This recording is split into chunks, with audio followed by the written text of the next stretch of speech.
everyone and welcome back to Teacher Zai, your teacher YouTuber.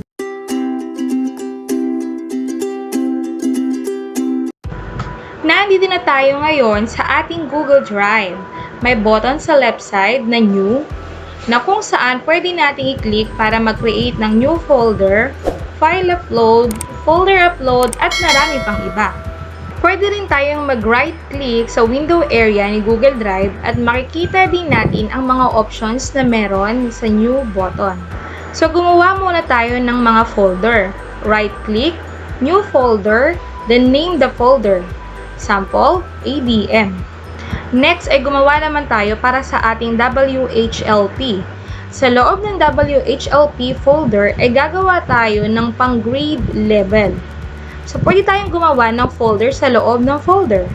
Makakatulong ito upang maging organized ang ating Google Drive.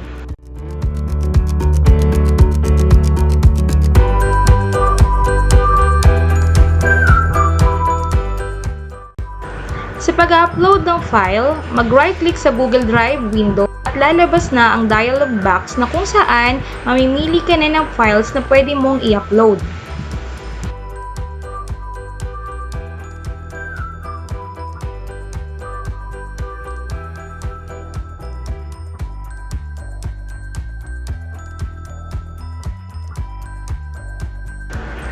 Pwede rin namang mag-open ka ng folder at i-drag lang ang mga files na gusto mong i-upload.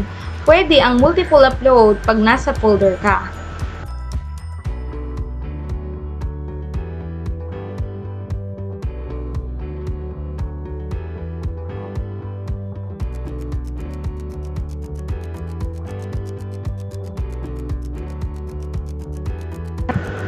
Pwede rin tayong mag-upload ng folder. Sa example na to, i-upload ko ang folder ng grade 11 students.